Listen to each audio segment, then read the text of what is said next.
Hey guys, welcome back to AFK Journey, continuing our coverage of Lily May's performance because she has been really strong in Arena, which I will do another video on Arena with my maxed out one, but this one is looking at her bossing once again. I didn't do a video yesterday covering King Croaker. She was not top tier there, but she has reached the meta slot in NEKRODRAKON, which really surprises me considering a lot of these teams are very physical focused when you especially look at having Tamesia in the team, which is benefiting that physical damage. However, she is still getting a slot in the best team in these so far that we've seen. Now, I want to look through this and go through a team of this.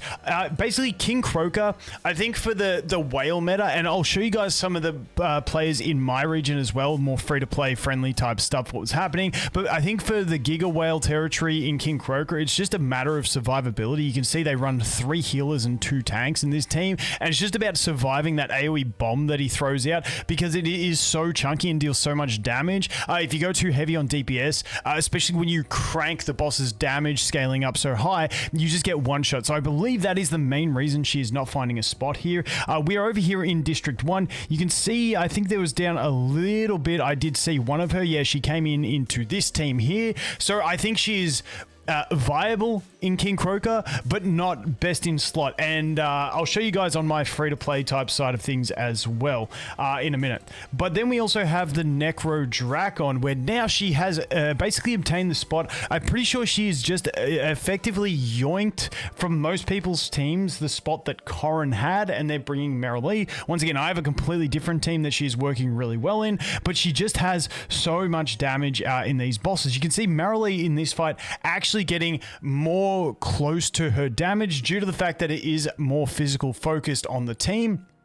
So we will start getting more of that damage in there. This one, let's take a look at this one. As you can see, she's doing, no, it's kind of a similar ratio, even though it is a bit different. But once again, she is doing really well in these areas. She's just got that ramping up damage, which is huge. So when we look at it currently, for Lone Gaze, she couldn't find a spot. Basically, she just, you'll find no one with her. She didn't slot into Lone Gaze well at all. And that was the first one. So we were a bit iffy.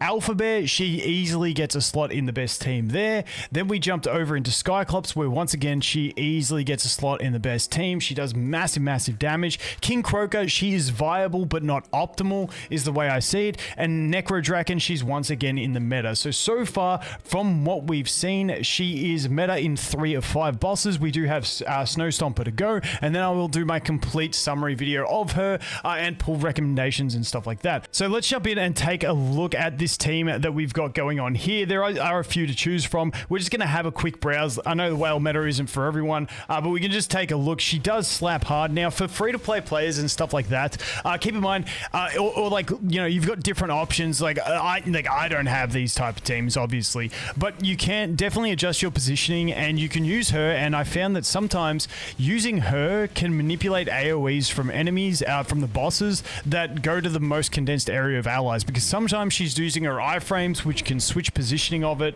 and stuff like that. So definitely a key thing with this fight is to change your positioning to basically adjust where those tar pits can land.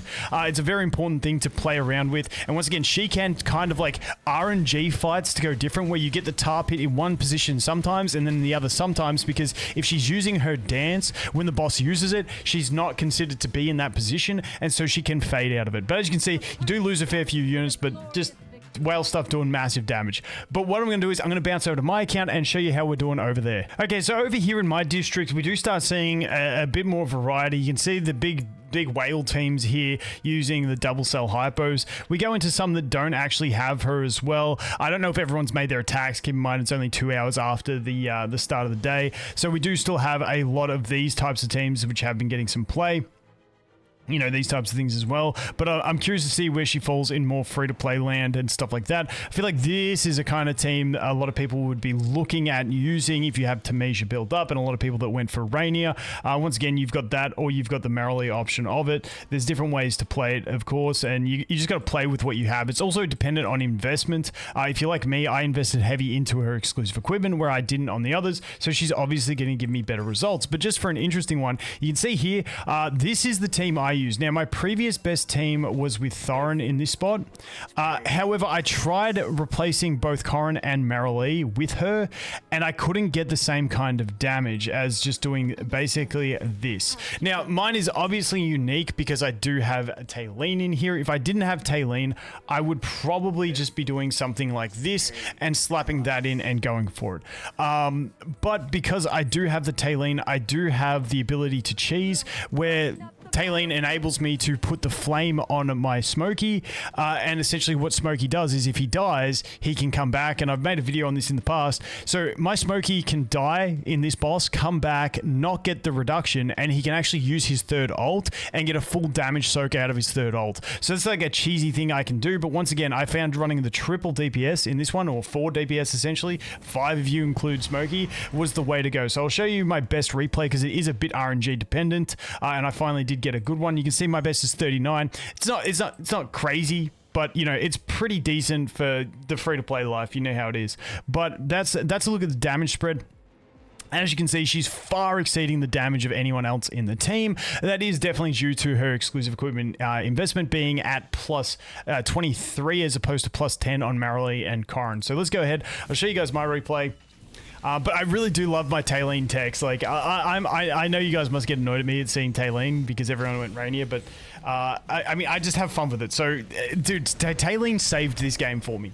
Talene and now Lily May saved this game. I don't reckon I could have kept going if I didn't pick Talene, because the game got so stale for a period now. Now we're back into exciting range, but dude, that stale period was brutal. So as you can see there, my Smokey just died, but he came back and he doesn't have the extra reduction. So now he's able to get his extra ult off. And as you can see, he gets the full damage soak of his 10 seconds of his ultimate, which really helps me like just nuke out that damage. She iframed that last ult, which is fantastic, then dropped into a tar pit and died.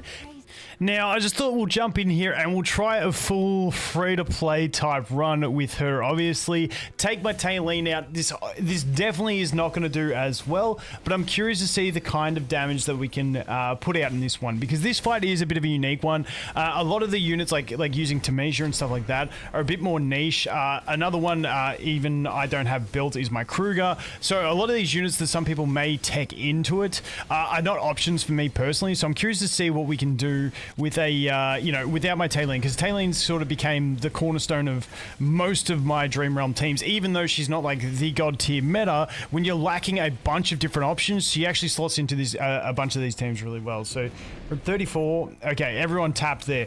I think if we could play around and get the iframe, we might do a bit better, but I mean, I could definitely play around. Actually, something I could do, yeah, because our best is 39 and that was a 34. That's really horrible.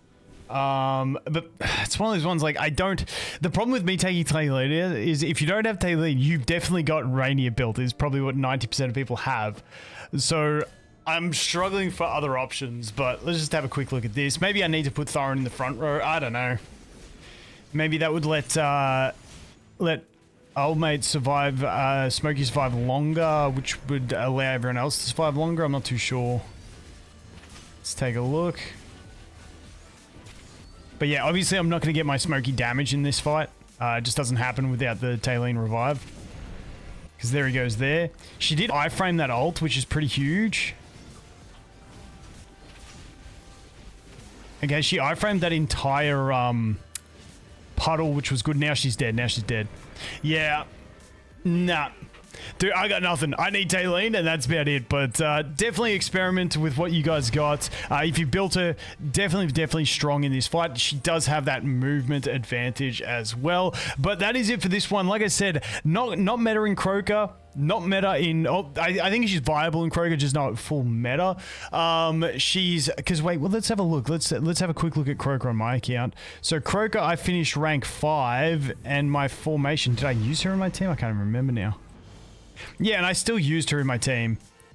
So she was still useful for me in Croaker personally, gave me my best scores, but you know, in the high end meta, obviously not becoming a thing. So that's it. If we look at the battles, Lone Gaze, no. Alpha Bear, yes. Skyclops, overwhelming, yes. Croaker, viable but not best, and Nekrodrakon now best in slot as well. So that is what we are looking at, guys. I'm having a bunch of fun with this character. Once again, we got one more boss to go. I'll come back to you guys with a full roundup, consolidated thoughts. My thoughts are pretty strong at the moment, but you know, I am also full of copium, so it's a thing. But anyway, guys, as always, thanks for watching. Hope you have an awesome day, and I look forward to seeing the next one. Cheers.